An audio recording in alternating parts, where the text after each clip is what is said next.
Hi everyone. இன்றைக்கி அம்மா அப்பாவோட ஷர்ட் அயர்ன் பண்ணியிருந்தாங்க. திடீர்னு இதை பற்றி ஒரு பதிவு பண்ணலாம் அப்படின்னு தோணுச்சு. ஏன் அவங்களோட திறமையை நம்ம வேஸ்ட் பண்ணணும் அப்படின்னு சொல்லிட்டு. விமன் என்ற ரோல் எப்பயுமே பிஸியாக தாங்க இருப்பாங்க. இதை பார்க்கும்போது என்னோடய சைல்ட்ஹுட் டேஸ் ஞாபகம் தான் வந்துச்சு. நாங்கள் சிஸ்டர் பிரதர் சொல்லிட்டு 4 பேர். எங்களோட அம்மா எங்கள் 4 பேரோட ட்ரெஸ்ஸும் எங்கள் அப்பாவோட ட்ரெஸ்ஸும் சேர்த்து தைப்பாங்க. எங்களுக்கு school uniform, house uniform, Wednesday, Monday, சாட்டர்டேன்னு 3 விதமான ட்ரெஸ்ஸஸ் எங்களுக்கு உண்டு.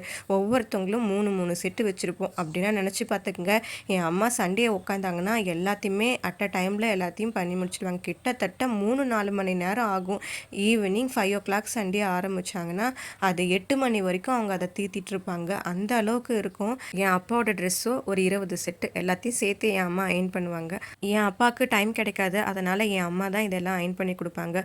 இந்த மாதிரி ட்ரெஸ் அயர்ன் பண்ணுறதெல்லாம் சாதா விஷயம் இல்லைங்க. உட்காந்த இடத்துல எல்லா வேலையும் பண்ணும்போது நம்மளோட கையும் வலிக்கும், நம்மளோட ஹோல் பாடியுமே வலிக்கும். அப்படிப்பட்ட வேலை தான் இந்த அயர்னிங் வேலை. எதையுமே எதிர்பார்க்காம இந்த வேலைகளை நமக்கு செய்து கொடுக்குறவங்க தான் நம்மளோட தாய். இவங்களுக்கு ஒரு பெரிய சல்யூட்டே சொல்லணுங்க.